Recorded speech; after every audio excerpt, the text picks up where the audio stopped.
श्रवण कुमार कहानी। पौराणिक युग में शांतनु नामक एक सिद्ध साधु थे। इनकी पत्नी भी एक सिद्ध धर्मपरायण नारी थी।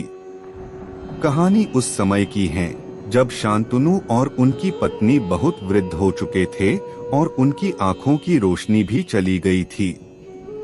इन दोनों का एक पुत्र था जिसका नाम था श्रवण कुमार। श्रवण कुमार बहुत ही सरल स्वभाव का व्यक्ति था।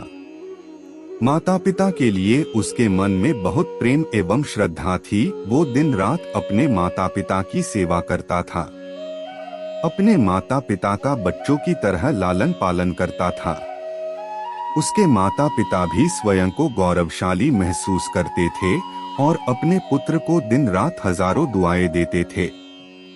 कई बार दोनों एक दूसरे से कहते कि हम कितने धन्य हैं कि हमें श्रवण जैसा मातृभक्त पुत्र मिला, जिसने स्वयं के बारे में ना सोचकर अपना पूरा जीवन वृद्ध नेत्रहीन माता पिता की सेवा में लगा दिया। इसकी जगह कोई अन्य होता तो विवाह के बाद केवल स्वयं का हित सोचता और बूढ़े नेत्रहीन माता पिता को कहीं छोड़ आता और खुशी से अपना जीवन व्यापन करता। जब ये बात श्रवण ने सुनी तो उसने माता पिता से कहा कि मैं कुछ भी भिन्न नहीं कर रहा हूँ, यह मेरा कर्तव्य है।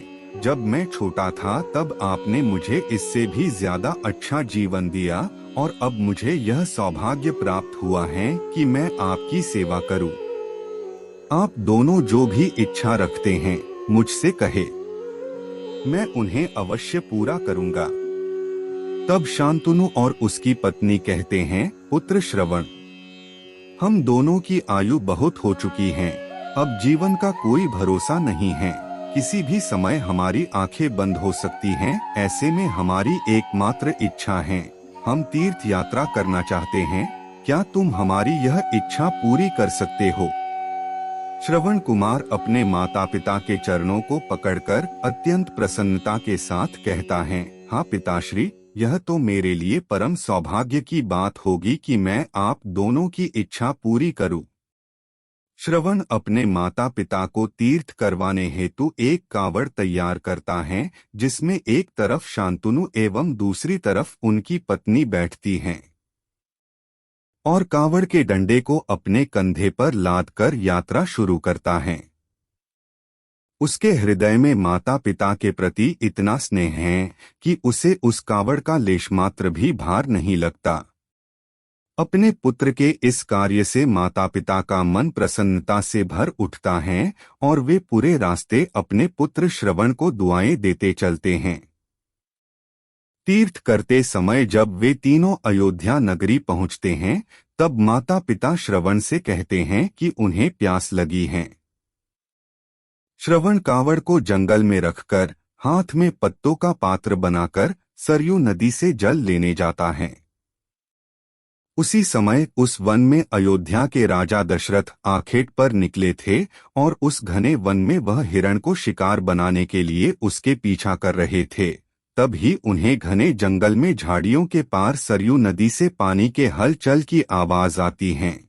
उस हलचल को हिरण के पानी पीने की आवाज समझकर महाराज दशरथ शिकार के उद्देश्य से तीर चला देते हैं और उस तीर से श्रवण कुमार के हृदय को आघात पहुंचता है, जिससे उसके मुंह से पीड़ा भरी आवाज निकलती है, जिसे सुन दशरथ स्तब्ध रह जाते हैं और उन्हें अनहोनी का एहसास होता है और वे भागकर सरयू नदी के तट पर पहुंचते हैं, जहां वे अपने तीर को श्रवण के हृदय में लगा देख भयभीत हो जाते हैं और उन्हें अपनी भूल का एहसास होता है। दशरथ श्रवण कुमार के समीप जाकर उससे क्षमा मांगते हैं।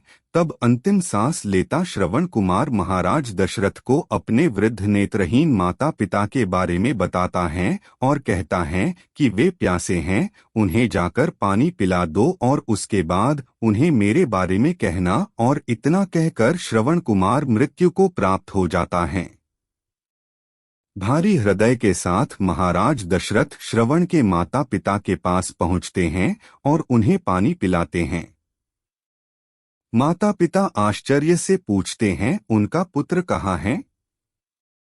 वे भले ही नेत्रहीन हो, पर वे दोनों अपने पुत्र को आहट से ही समझ लेते थे। माता पिता के प्रश्नों को सुन महाराज दशरथ उनके चरणों में गिर जाते हैं और बीती घटना को विस्तार से कहते हैं।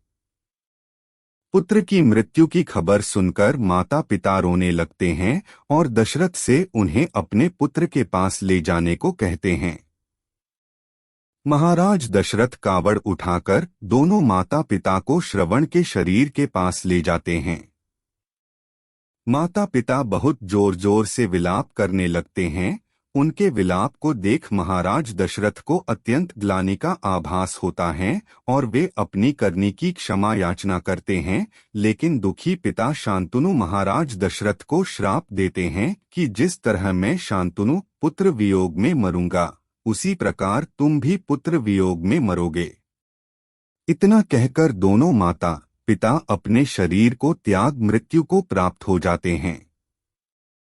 महाराज दशरथ श्राप मिलने से अत्यंत व्याकुल हो जाते हैं और कई वर्षों बाद जब उनके पुत्र राम का राज्य अभिषेक होता है, तब माता कैकेयी के वचन के कारण राम, सीता और लक्ष्मण को 14 वर्षों का वनवास स्वीकार करना पड़ता है और इस तरह महाराज दशरथ की मृत्यु भी पुत्र वियोग में होती है।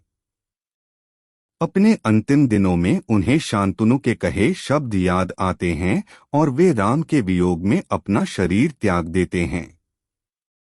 कहानी की शिक्षा, मोरल ऑफ द स्टोरी। कहानी हमें यह कहानी यही शिक्षा देती है कि बिना लक्ष्य को देखे उसे भेदना कई बार आपको गलती का पात्र बना देता है और आप ना चाहते हुए भी दूसरों के दुख का कारण बन जाते हैं। यह थी श्रवण कुमार की कहानी। अपनी माता पिता भक्ति के कारण ही श्रवण कुमार पुराणों में जीवित हैं। श्रवण कुमार सदैव अपनी मातृभक्ति के लिए जाने जाते हैं। उन्हीं की कहानी सुनाकर माता पिता अपने बच्चों को संस्कारित करते हैं।